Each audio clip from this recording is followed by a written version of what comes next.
Good. Good. So, first day in full patch, how'd you feel about the physicality, the tone of practice today?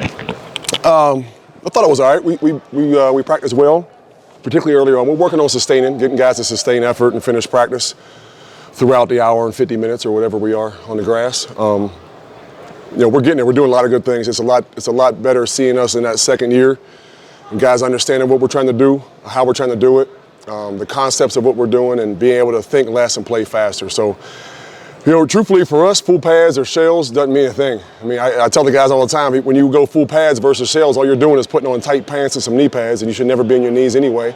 You should be on your feet. So for us, it makes no difference. We're physical whether we're in spiders, shells, or full pads. So, I mean, people get all excited about full pads, but when you play in the trenches and you get your fingertips dirty, it's all full pads for us.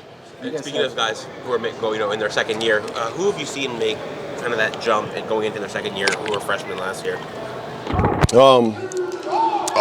Really all of them in their own ways. Again, being in that second year of a system, not having to learn a fresh new system. Just like our early enrollees will be when we get to summer camp. They'll have seen everything once, and so they'll be more comfortable with it, less of a learning curve. So,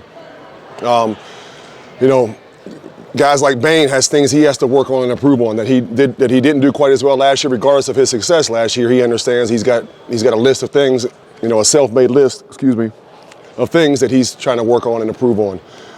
Malik Bryant's been doing a lot of good things.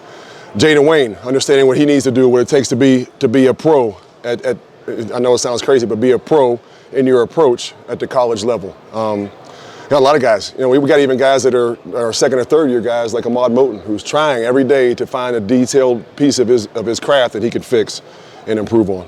So Malik Bryant is working closer to full time with you guys now up front.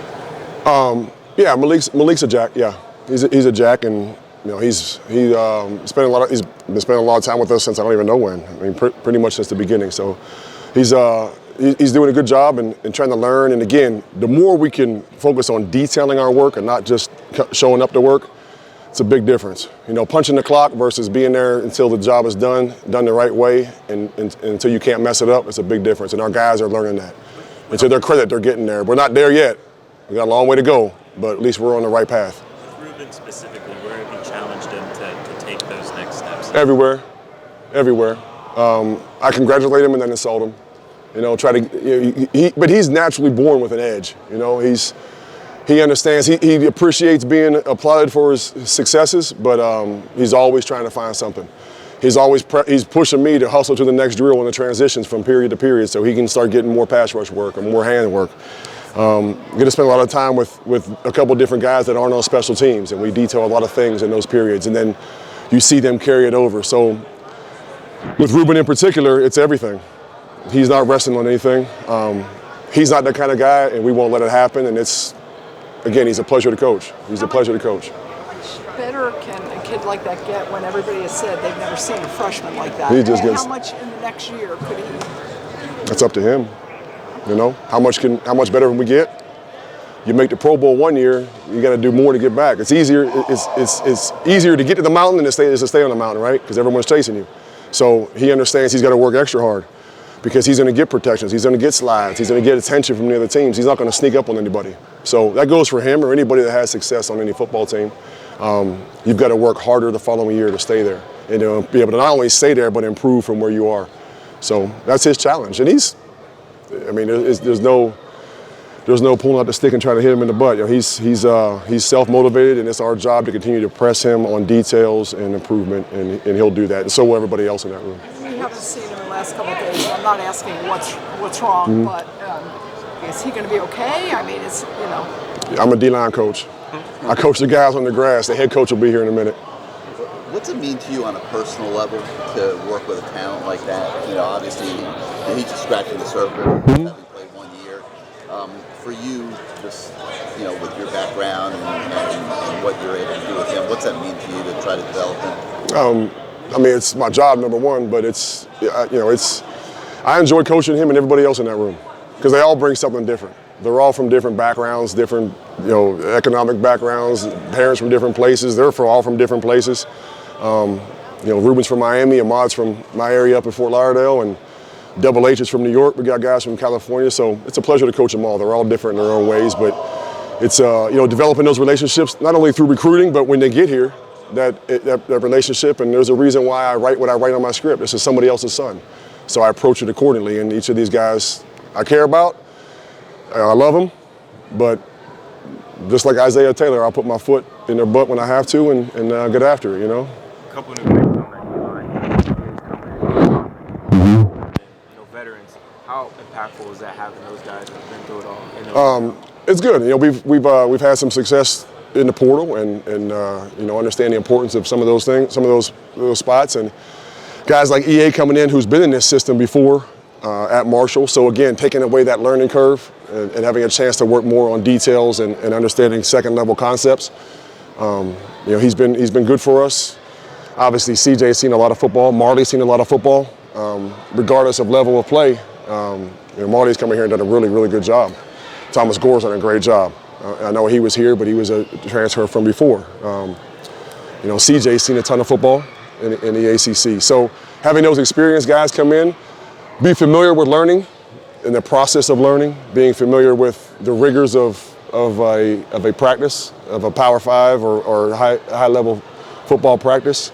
Even though they'll tell you when they get here, it's always just a little different, just because it's sunny. When it's sunny in the spring, in certain places, it's nice out. When you're sunny in the spring here, it's going to get you when you go outside. So they're learning that. But it's good, and it's good to have those veteran guys in the building that know what they're trying to do. They've figured out their why. They figured out what they're trying to. They have a destination, and they're working every day to get there. So it's the coaching, the mentorship, and the motivation for them is done differently than it is obviously for someone fresh off the airplane. What have been your first impressions of Marquise Lightfoot? Obviously, everything we saw on film when we were chasing up in Chicago, but very, very talented, twitchy, athletic, long. He's just got to learn. He's got to learn, to be on his own. He's an earlier enrollee, so he's got to learn to be out on his own. He's still 17 years old. He's got to learn, all the things of being a young adult, growing up, checking in, doing what you need to do, go to class, come back for meetings, do extra things. It's the same process we all went through. He's got a chance to be really good. And then with Isaiah coming in, just what's that like coaching him again? Having him be around a lot more often, not on the other side of the country. It's great. Having my family here is great, and I'll treat him. He's obviously my blood and my son, but I don't coach him. He's not in my position, so I see him. We obviously talk. He's my son. We talk every day, but he's got Coach Jackson and G's obviously back there coaching the safety. So I jumped his butt a little bit today. Not bad, but he made a mistake, and I happened to be in the area, so like I said, I'm an equal opportunity coacher. I'll get on everybody if I have to, in a good way. Akeem Mesidor, he was such a great player. They don't turn the AC on in here? Goodness gracious. Goodness, this is like the hot corner. Go ahead. Maybe he struggled with injuries, but he's such a great player. What can he mean for this team? What will his role be? Akeem's a heck of a ball player. And we look forward to getting him back on the grass. And, I think anybody that's watched him play before understands what he brings. And he can be all that and then some. And he's hungry, he's driven, he's determined, he's a student of the game, and that's the biggest thing. He studies the game. That dude's in here all the time, studying the game. He's one of those players that will drive you nuts with questions. Well, Coach, what do we do against this formation? What do we do against that formation? What do we do against if they come out in the wishbone? I'm like, who the hell's running the wishbone in college? But he's one of those guys. He wants to know everything about the full picture, and that's a good thing to see. One other thing, you talked about when you come out, and these kids are these sons, right? And you write that down for you to remember or whatever. Why is that important to you, and what does that mean to you? Because we all have frustration. Sometimes we get frustrated, annoyed, we get hot. We have emotions. We're human.